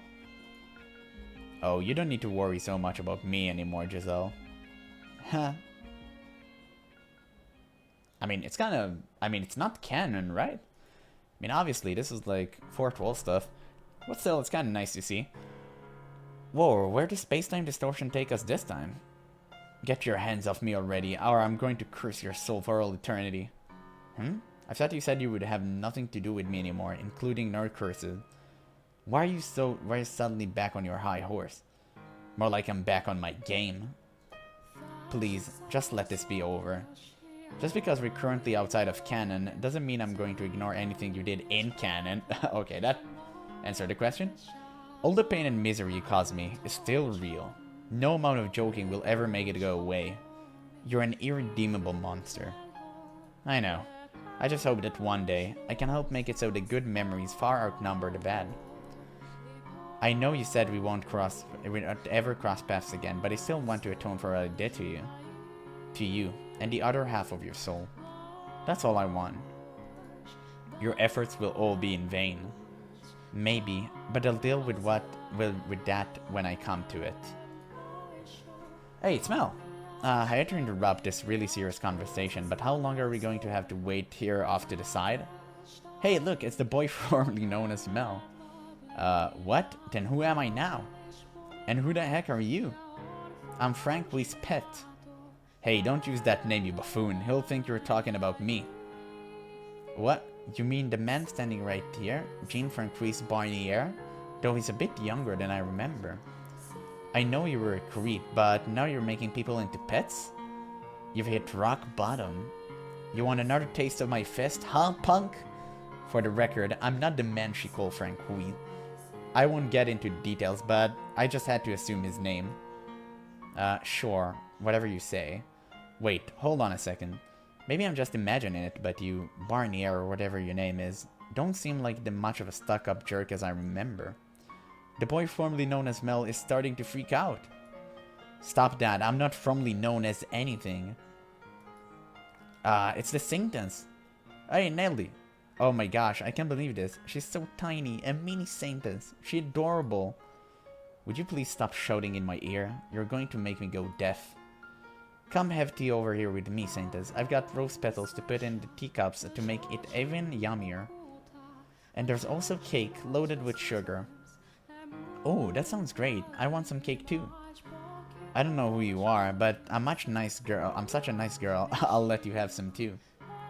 Yahoo! I'm not going to have snacks with you. And you are unusually clingy considering how much you despise the other half of my soul. The first door goes whoosh right under the bridge. It's spreading. It's pretty crazy how girls can go from nothing to friends in the blink of an eye, huh? Huh? Oh yeah, who's the dirty hobo? I don't look that bad.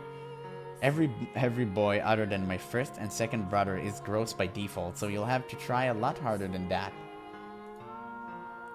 When Jackie starts trying to impress people, he gets drunk on money and power, so please don't encourage him. Oh god, it's him.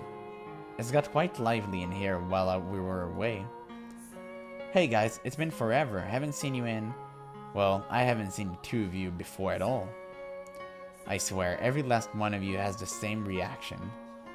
He says he's the Lord, and due to plot contrivances, he's younger than when we knew him. The Lord? It's not that hard to make the connection, is it? The Lord was more purple, I thought. Don't associate people with their clothes. Use their faces, you brain-dead feral dog. I'm beginning to wonder if Yaki would be able to tell the difference between you and Frank Weiss, even if he wasn't not so. Oh, also, where's my second brother and the maid? Didn't they come with you? They're busy flirting with each other in the present day. Ah, that's not fair. I want to see the present day too. If you wish hard enough, maybe you'll end up there. There are tons of different cakes to choose from too. Let's go to the Cheesecake Factory. I want to go too. But I've put on some weight recently, and I'm trying to shake it off. I don't want him to abandon me because I'm not to his liking. I love women with powerful appetites, Pauline. Oh, then Cheesecake Factory, here I come. Hooray, we can all go together. I can't even bring myself to make a jab about how he always says exactly what he wants to hear. You'll come with us too, won't you, my dearest Mel? What, me? I don't know. I feel really awkward being the only guy with a bunch of girls. There's going to be so many of them there. If you want to fit in better, you can just dress up like a girl. Why is that the first thing that your mind jumps to? I think you'd look dashing as a girl, dearest Mel. You two would make a lovely pair of sisters.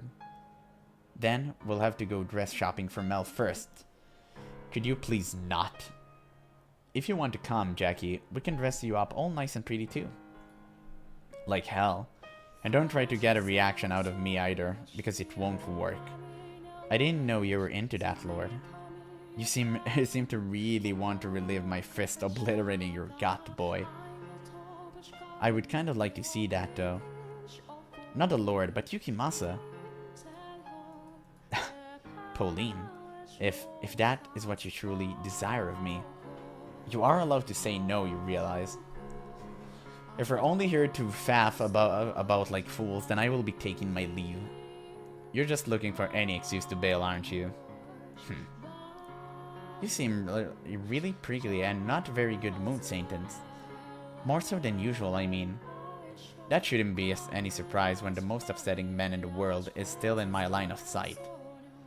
I don't think there's much for us to talk about this time, really. Yeah, what the heck, I barely got any screen time in this game. I'm calling my lawyer. And I look even more pathetic after this. You're only useful if you got Snowy to nudge you in the right direction, boy formerly known as Mel. I am not... Oh, never mind. It's not worth it. I too lost a few points with the story. Without that angel help, the both of us end up villains. I actually feel you might have gained some point. You were kinda more controlled here than in the main game. Very true. Hey Yucky, could you do your catchphrase for me? My catchphrase? Pretend the violent goon just came crashing through the window, and you can do whatever you want with to him. Shall I kill him? Yes! I'm not sure I would call that a catchphrase. Yukimasa, remember what we agreed on. No more talking like that. Of course, Pauline. I was merely acting for the girl. Oh, okay. That's a relief. I may need to curse the beast again. Anyway, he was a monster from start to finish. And everyone came into this acknowledging that, so I doubt public opinion is any worse than it already is. We even got to see his wicked smile more times than in the main game, if I'm counting right. Well, he's nothing if not consistent. Michelle may have talked him into helping out, but he never actually felt shame or regret about what he'd done. The closest he gets to breaking free from that is in the second door. Maybe what we need is to knock his memories out of him again. And bring Bestia back? Are you out of your mind? Ha! That said, I'm glad I get to see everyone again, even at the cost of my reputation. I hope we can do this again sometime. I explicitly said we wouldn't, as you might recall. I mean, I guess, but... As time changes, so does the heart, Saintons. That's right, well said, Nelly. It'd be super sad if you ended up Requiem in the same place as the main game. Besides, you need to come to the Cheesecake Factory with us. You're never going to stop talking about this place, are you? You're all free to believe what you want. Nothing is going to change where I stand on this matter. You're stubborn, Saintons. That is sort of a prerequisite to cursing someone for a millennium, yes? Didn't you say that strong wishes come true, though? So I wish really hard for us to see each other again. Does your us include my other half, the white-haired girl? What? You can stand her, can you? I'll play nice with her next time, I promise.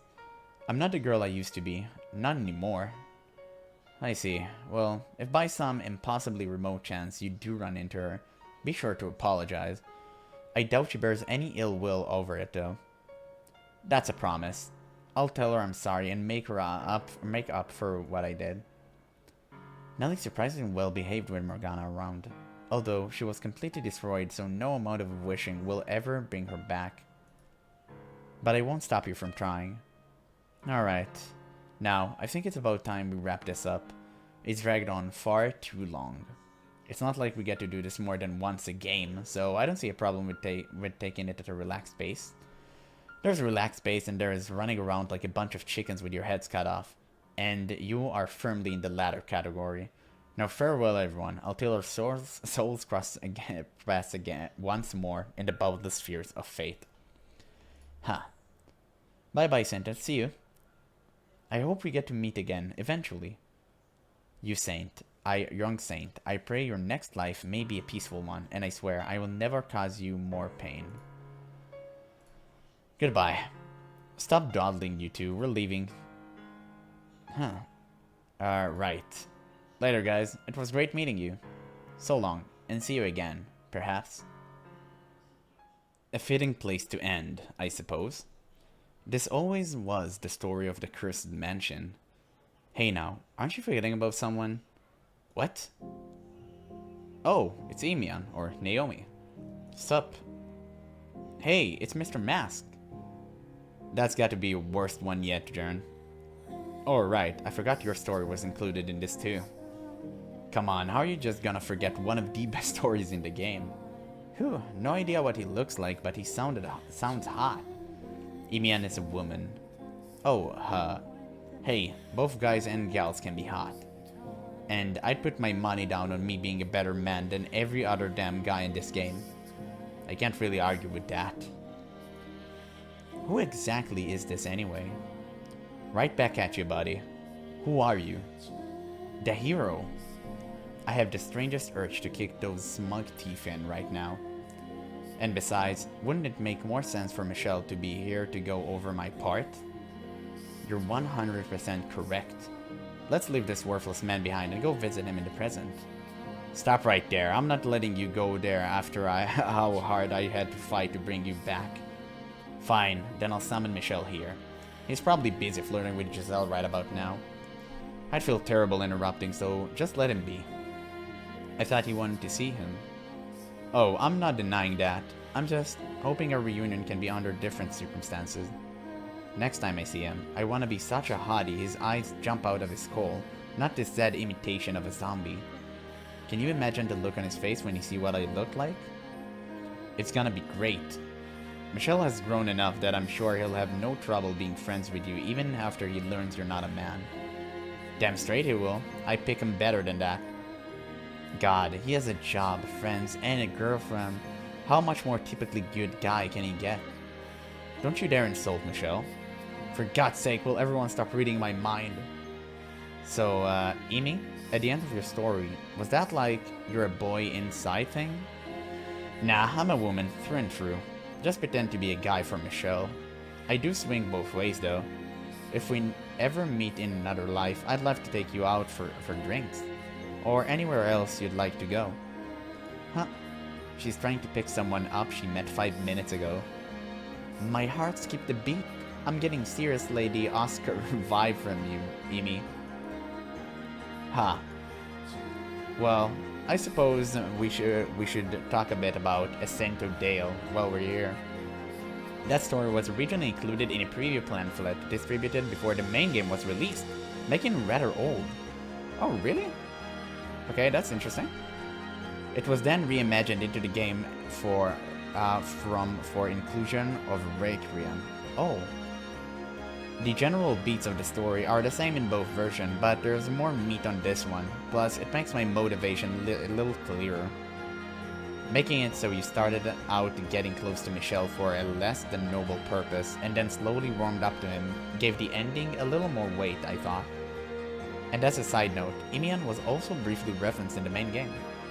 During the scene in the mansion where Michelle's spirit is breaking down, there's a line that goes, "At one point, a man with an unusual disease stumbled across the mansion while wandering through the forest, but there is little more to be said about that." Wow, that's true. Okay. Wow. The man it's talking about there is Emian. But that's not all. In the final chapter, he sings a song to the flaxen-haired little girl, right? And he says, it's a song of an old acquaintance of mine heard while traveling. That acquaintance is me. Oh yeah, I never made that connection. But it makes sense. There's no one else he could have heard it from. He would have said as much as it was from Giselle or his brothers. You ended up having a bigger part in the main game than I realized. And I'm glad I was finally able to show up in proper here. That reminds me, didn't the rough modern day design for you show up in the short game released after the first popularity contest? It did, but I'm not sure why you're bringing up something readers would have no way of knowing since it's not available in English. How was I supposed to know that?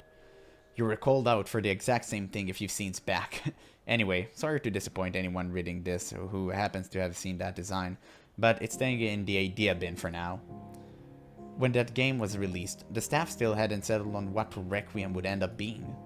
They were exploring a bunch of possibilities, one of them being make the follow-up light, a cheerful game, which is where that came from. Oh, that's cool. But they decided they really wanted to make something with more substance, that was also capable of standing on its own. So they poured their heart and soul into making the Requiem you have in your hands now, and I hope you're satisfied with how it turned out. I sure am. Yep, that's about covers it.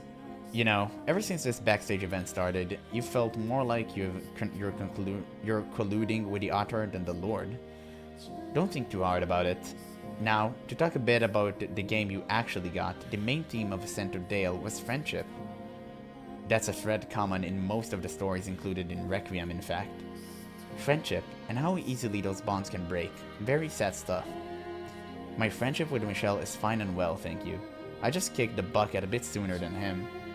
You and Jackie were both real fixated on fighting far-off utopias, though. Your heart's off in a dreamland, and you're not seeing what you already have within reach. All I have in reach right now is a cursed mansion. Fair. The time period was a big factor in what happened to us, too. My disease is much more manageable in present day than back then. And Michelle wouldn't get sentenced to death by the church now either. I think it wasn't so much of a physical place we dreamed of, but far future. Ah, my eyes are leaking. I thought you couldn't feel sad. Hush up and read a room. Ha! Well, I had my spot in the limelight, so you all should head back. I hope we can see each other again sometime, Amy. Everyone's going to the Cheesecake Factory.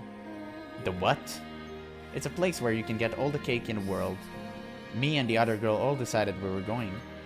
Sounds like fun. Then I suppose I'll join you and the other girl. Can't wait to meet him. It's not that kind of buffet. Hey now, it's poor manners to read someone else's mind. Crude savages, the both of you. Let's be off then. Farewell, Naomi. Should our souls somehow cross paths once more in the boundless sphere of fate, I will consider acknowledging your existence. What kind of goodbye is that? My gut tells me that was some kind of ridiculously backhanded compliment, but I ain't gonna push it. Later, gang. Goodbye. Bye. Oh, we're back here? Yippee, we're back. Took you fucking long enough. I only fell asleep a couple of times. Hey, where's Franquise? I booted his royal ass back to where he came from.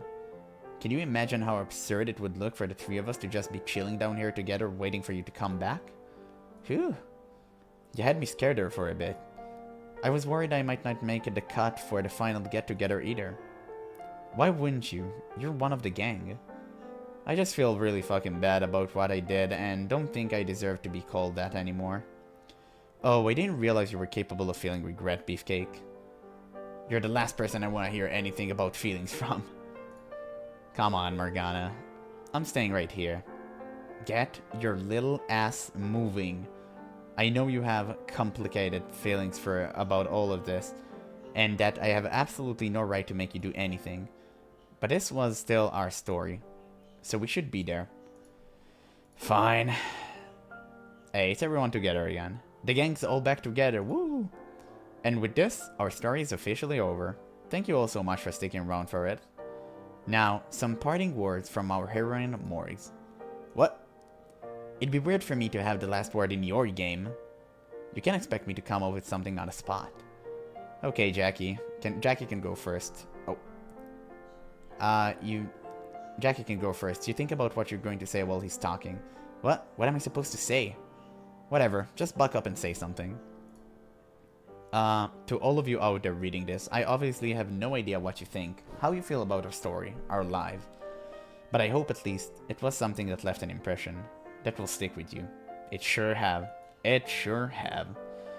While I ended up screwing things up beyond belief, it was still my life, and I fought tooth and nail to make the best of the hand I was dealt. So it would mean a lot to me if some part of that could find meaning beyond the four edges of the screen. And I'm not sure what else to say.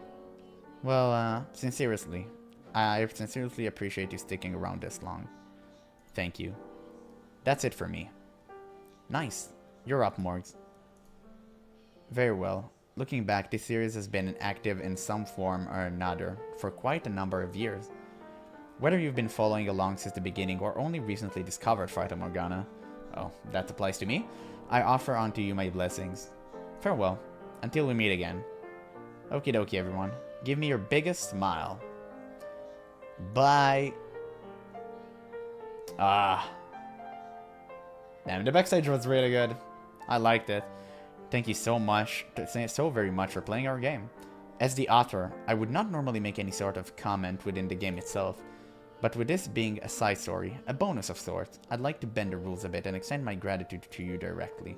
I would also like to offer my sincerest apologies for the delays in a Requiem for Innocence release, and thank you kindly for your patience.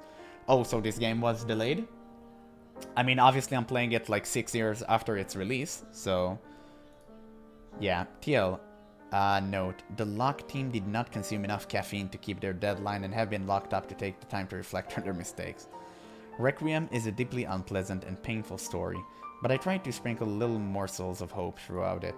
So hopefully you aren't coming away from it with a terrible aftertaste. As was mentioned in Emian's segment, we considered a number of possibilities for a follow-up to The House in Fata Morgana, but ultimately we settled on the story of Jacopo and Morgana Past. I apologize to anyone who was hoping for something lighter, but this was the best way to touch on the themes I wanted to explore, and it feels like it fits in better with Fata Morgana this way. It was actually really good. I can totally understand why people wanted to have a more lighthearted approach, maybe to see about what happened in the future of Michelle and Giselle, but I actually think a prequel was actually pretty dope. I'm glad I was able to tell the story, and I pray you were able to enjoy it. In writing Requiem, I spent many hours digging through the text of the original game final chapter to make sure I didn't introduce any inconsistencies. While you only saw small glimpses of what was in their hearts there, I feel like I was able to flesh that out and give it real life here. Jacopo particularly was shackled by something until the very end, and I think I managed to expound on what exactly that was here. I can't say whether he'll be able to free himself from those shackles anytime soon, but I imagine he will at least be trying. Let's put that hard-working trait to good use. Moving forward from Requiem timeline, we know he makes the same mistakes in the main game Third Door, but perhaps he too will be able to reclaim himself when he's released from the Witch's Curse. But he was, at the ending of the first game, wasn't he? He became this big shot, the newspaper director. I mean, as far as I remember. Maybe I should make him do a Reclaim Yourself marathon like Michelle. Well, I truly wish that would be true. I want to see more about Jacopo. I think Michelle was honestly the best protagonist in any like visual novel, even though I played like 2. Yeah, still is incredible, but I definitely want to see more of Jacopo. Jacopo was a phenomenal character. Now, while I said I was glad I could tell this story, I must confess it was in a way more difficult for me to write than Fata Morgana. Though there was a great deal of pain and suffering in the main game as well, it was not brought on by Michel's own failures, and in the end, his actions are still good. Requiem is very much the opposite though, writing a character who knows they're doing is wrong, hates themselves for doing it, yet still barrels headfirst down that path was somewhat maddening to do. Yeah, I can totally understand that. That said, I didn't get to write much of Jacopo not putting on an act in the main game, so hopefully you enjoyed seeing what's beneath the mask. There are a number of characters in Fata Morgana with multiple personas, and that's an especially deep-rooted aspect of Jacopo's character. In fact, one of the reasons Jern was so utterly lacking in pretense is because I felt like that was a big part of too many existing characters. So I made her the exact opposite. Getting inside Morgana's head was also rather difficult. She described her time at the brothel as when she learned to experience joy, so I especially wanted to focus on making her feel more human. While she released herself from her curse at the end of the main game, that only brought her back from the negatives to dead neutral. And I hope one day she's able to turn squarely towards positive. A Requiem for Innocence was not only Jacopo and Morgana's story, but it was also a story of friendship, companionship, and growth. The characters from the main game didn't have much in the way of proper interactions there, so I'm glad I was able to use the first half of Requiem to show them having fun and living their lives without sacrificing what makes Fata Morgana what it is. I'm especially fond of the Midsummer Festival scene and Jacopo carrying Morgana on his back under the sunrise. What were your favorite parts? Well, I suppose it's time to draw the curtains for real. Thank you so much for spending your time with me in the house in Fata Morgana, and I hope that one day we may cross paths again. Please make another game. Please. Backstage. Take a peek behind the screen. Oh, there's the Fragment. Yeah, it's the bonus track. So, yeah, we're gonna continue right on to Fragment. As I said, we're gonna do everything in the same video. But let's talk quickly about the Backstage. It was really cool. It was really, really cool. I enjoyed that a lot. That gave me so much insight to what the author was thinking. And that was really cool. I enjoyed that a lot. It actually kind of, you know, amazing to know that the author didn't really know what Requiem was going to be. He knew he was going to write this game, but they really haven't figured out like what it's going to be about. And I'm so glad they settled up on this version where it's just Jacopo and Morgana, you know, as past story. We got to see that expanded because we didn't really get much of it in the first game. So that was an amazing decision in my opinion, and I'm so glad they've done that. Hopefully they'll make another game in the future, even if it's not a continuation to the House in Fata Morgana, because I think the main game kind of ended on a really good note. And I wouldn't like to see that ruined or, you know, changed in any matter. But if it will be good, like definitely, like that would be amazing. But it kind of ended on a really positive note, so I did like the first game ending. So if they just end up making a totally different game, I would 100% buy it and play it because it's amazing. Clearly the writing is there and it's awesome. So I'm not really quite sure what Fragment is, but this is definitely a thing we need to play. So Fragment, here we go. It's just a bonus track. I wonder what that means. I'll guess we'll get to see right now. Oh, it's this place again. Oh, Morgana. So what's on the agenda for today? What I want to do? There isn't anything in particular. Don't give me that look. I don't know what people do for recreation, because unlike someone, I didn't live a life of leisure and luxury. Yes, that's right. I'm a dreadfully boring person. I imagine you've begun to regret bringing such a dull girl with you. Not in the slightest. If you say so. But you choose what we're doing today, alright? Huh. You want me to sing? I don't mind. What are you laughing about? You didn't think I would agree? Okay, fine. I won't sing. Puppy dog eyes won't change my mind either. That's that. I'm not going to sing. Alone, that is. Yes, you're singing with me. Go find someone who has a lute and ask to borrow it. Huh. You don't get a say in the matter. Wait, so it's Morgana and Jacopo? You did ask to borrow that, right? And got permission? None of the shenanigans you pulled at the festival. Oh yeah, okay. We need to remain on good terms with everyone if we're going to live here. Well, good. I'm glad you could manage that much. At some point, if we're going to do this again, you should purchase your own so you don't have to borrow one. It would certainly make things simpler, wouldn't it? Next time, a merchant in this town is in town. If they're selling a lute, buy it. It doesn't have to be anything fancy. As long as it has strings capable of making music, that's adequate. And if it's out of tune, you can tune it. You can at least manage that, can't you? Hehe. Oh, look at that. It's exactly how you described it, all those many years ago. Fields of wheat, as far as the eye can see, swaying back and forth like waves in an ocean of gold. I had assumed that after all this time, you would have lost your fondness for such rustic scenery, that you preferred bustling cities, heavily guarded fortresses, and merchants peddling unusual wares. But it seems I was wrong. Thankfully. Huh? Yes, I'm quite fond of areas like this. They're pleasant and relaxing. I wonder if this really is where my real father came from. I never told you this, but in my village, I was revered as a saint, worshipped as a daughter of God. And to this day, a part of me still sees myself as such. You're just an ordinary girl. Maybe so. You've said this much so many times now, I'm almost beginning to believe it. That is entirely on you, yes. If I truly am, then I have a father somewhere.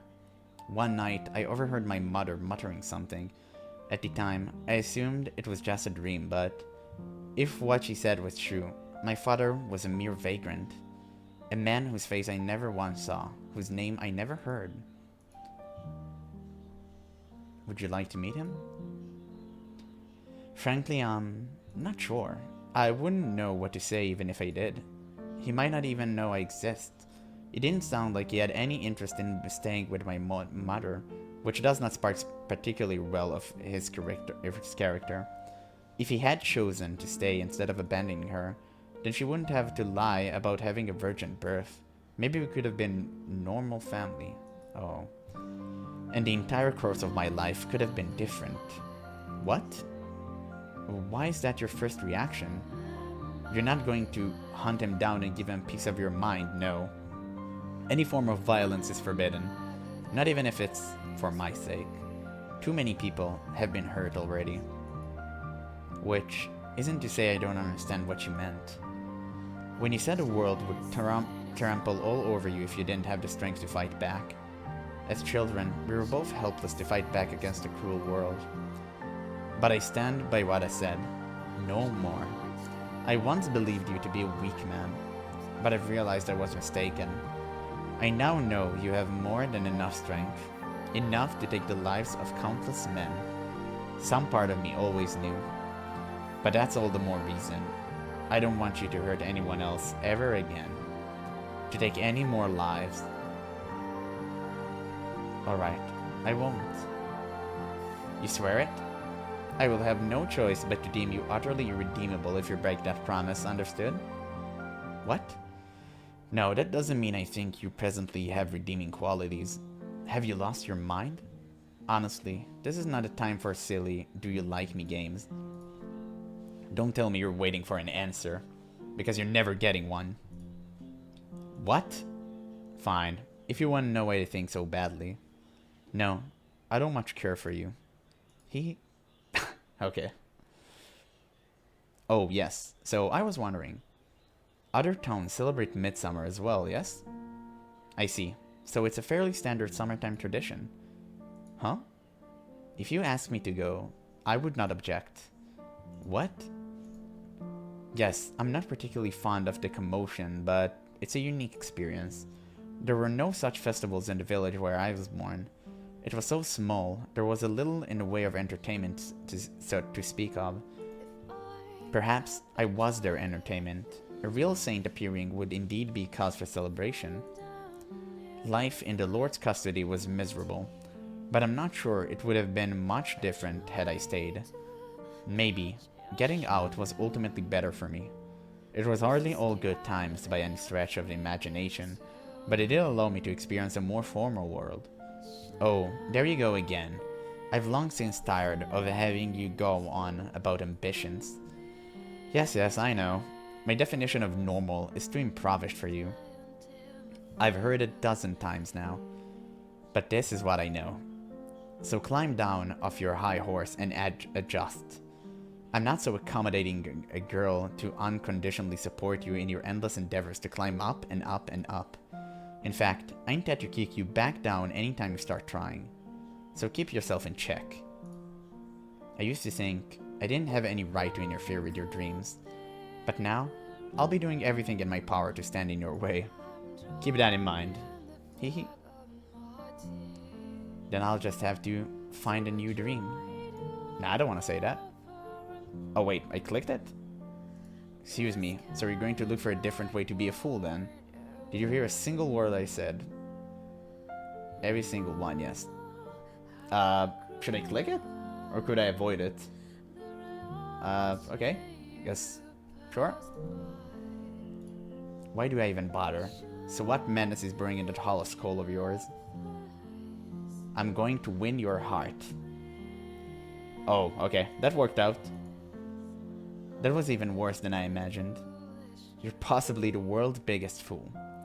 Oh, what is it now? You want me to call you by your name? Why would I waste my breath? Listen to how many times I'm saying your name. Oh, that's a beautiful answer. You're not yourself today. You're never so forward. It's not right. Perhaps you ate something moldy. Besides, your name is just another word. It's nothing to get so worked up about. What, are you, a child? Disappointed I'm not what you thought? I never said that. I'm not going to call you by your name, understood? For heaven's sake. Aw, come on, do it.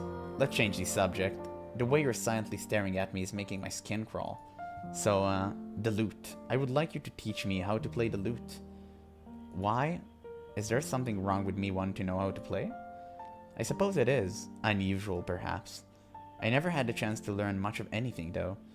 I know little of how people normally entertain themselves. So I want you to catch me up on what I missed. And don't get upset if I'm slow study. You do have an impossibly short fuse after all. Ah, something else. Let's see. You know how to fish, don't you? You would go to the river sometimes, as I recall. We still don't know much about this area. Perhaps there are rivers or lakes nearby. So, teach me how to do that too. Alright. Come on, don't just stare at me. And do you know any words other than okay? Good heavens. Will you say my name? You don't know when to give up, do you? Is it that important to you? Yes. I don't want you to forget. I don't want you to forget me again. I don't want you to forget what I look like, or the sound of my voice, or how I feel about you.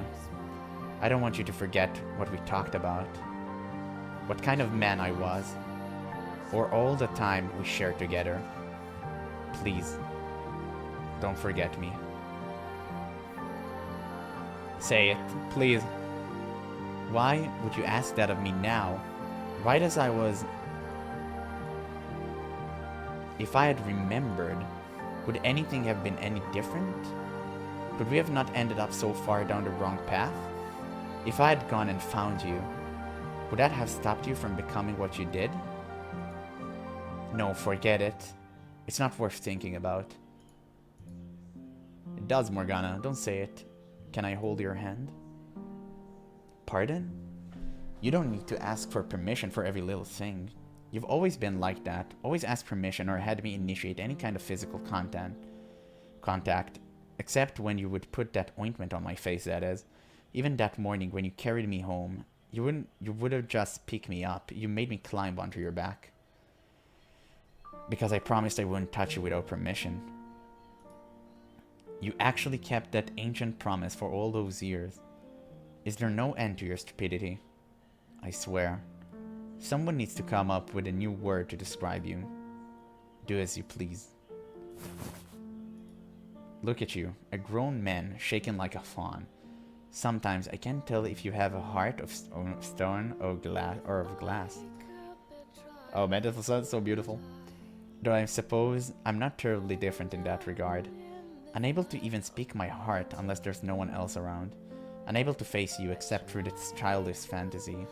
Not even able to show you any vulnerability. You once said, who knows how many years ago, that being this close has the effect of making us more open. Well, I despise you more than anything in this vast world. You showed me happiness, and then you showed me the depths of absolute despair. I have no idea what to do with you. So I didn't do anything. I couldn't do anything. What other choice did I have? Yet here you are, still lingering, after I released your soul. You went and put on a new set of shackles. Oh, so this what happened? After she released him, he waited for her? What was even the point? Tell me, how many times have you tried to grasp at this illusion? How many times you have punished yourself? I suppose, if you want to think I'm just part of your illusion, I won't stop you. This whole realm is an impossibly idealistic fantasy. That's fine, it makes it easier for me to say this. I do regret some of what I did. That I misdirected my anger. Oh yes, I still revile you, of course. But even more so, I'm heartbroken. How did it all end up like that? So far gone, so irreversibly off the path. It was my words that ultimately pushed you over the edge, wasn't it? I want to make amends. I don't need your atonement. I told you already. It's all done. No curses, no forgivenesses. Nothing more between us, ever again. Why then, why am I here talking to you? It's foolish. We're hopeless fools, the both of us. But it's not my fault. This realm is overflowing with so much warmth. I can't hold back everything I've kept locked away all those centuries. But in the end, I just feel wretched about it all. I would have rather never remember. We spent our lives trying so hard to suppress those memories, fighting against our past, just as we're doing now. Alright, that's quite enough. Would you please let go of me now? I will never let you go, Morgana. Hello? I said let go. Let go of my hand. I love you. And I hate you. I'll never feel anything but hatred for you. There's nothing left in my heart but that. This is simply me showing pity for a pathetic, lost soul. I was never able to let go of you. Maybe you should have said so back then. Though, I suppose you couldn't have. I had someone else to lead my way. All you could do was sit back and watch me go. You were never one who could cry in front of others or hold on to someone for support. You had to rely on this sad fantasy to bring yourself to hold my hand. There's truly is no hope for you. So what now? Are you just going to stay here all alone for the rest of eternity? Many, many ages ago, when I was still a child, I looked up to you. I might have even had some fondness for you. What? Perhaps so. Perhaps it would have been better if we had done this sooner. I want you to forget everything I've said. This is a realm where nothing bad ever happens, right? So I'd like to indulge in this childish dream for a little while longer. Oh. It's happening. Have you finally calmed down? X-smug all you want, I saw everything. I know good and well just how sad a man you truly are. Someone's waving to us in the distance. I'm still not particularly good with strangers, but the people in this land are also kind. And you'll be holding my hand, won't you? Of course. Let's go. Yes. Let us be off, Jacopo. Thank God. Oh! Oh my God, I'm crying. Perfect. They found each other. And they're holding hands in the afterlife. Perfect. Rather than showing you the world one day, someday, I'd like to bring you somewhere where your body and spirit can rest easy. Oh my God. Oh, damn it. Not again. Oh, you know what? Yes, again. I don't care. I'll cry. It's still good. It's still good. Not as atonement for my sins, but because I want to see it too. Oh, damn it. Oh, it made the tear at the very end. It made me cry. Oh, that's so good. Sweet dreams. Oh, this game is the best. Oh my days. And we unlocked the final screen. Beautiful. Man, this game is truly the best. I can't believe it made me cry at the very last second. Oh my God, this is too good, man. It's too good. Wow. Outstanding. Yeah. Okay. Wow. This is incredible. This is the best. This is the best. Look at this. Look at his background. It's phenomenal. It's outstanding. Oh my God. I'm gonna move myself for a second so you can actually see. So this is the full background in its glory. I just moved my camera so you can see. It's incredible. It's absolutely mesmerizing. It honestly couldn't have been better. Wow. Yeah. What else can I say, man? This game is the best game I've played in recent times. I've said it about the first game, I'm saying it about Requiem because it's essentially the same. is so damn good. Everything from the music to the story to the characters, everything is so good in this game. I cannot believe the people who wrote this. I mean, the author is incredible. Everything is phenomenal. I truly wish they would make another game. I really wish the studio that made this, I don't know who did this, but whoever made this, please make another game. It's so good. It is so damn good. Wow, I'm so touched and moved by this game. It was such an experience, and I'm so glad I was able to share it with you guys. As few of you as may have been, I've enjoyed it a lot. I played this game 1,000 years over. 1,000 times more. It's so good. It is so good. That's all honestly I can say. I'm just speechless. I enjoyed this game so much. Every single character was so good. And all I can hope for is for it to be a sequel, or at least some sort of, you know, a game from the same studio. That's what I really wish for, because they clearly know what they're doing. They clearly know how to write a good story and make a great game. An outstanding game, not even great. Calling this game great is an understatement. This game is phenomenal. Wow, I'm so glad you guys told me about Requiem for Innocence. This was truly the best experience I had in gaming in a lot of time. Wow, I guess we're gonna call it, right? I guess this is it. Until we meet again. Until our fates cross paths once more in the boundless sphere of fate, should I say. Thank you guys so much for sticking on this journey with me. And I really hope you'll watch my other content as well. But that is all for now. So thank you guys so much for watching, and I'll catch you in the next one.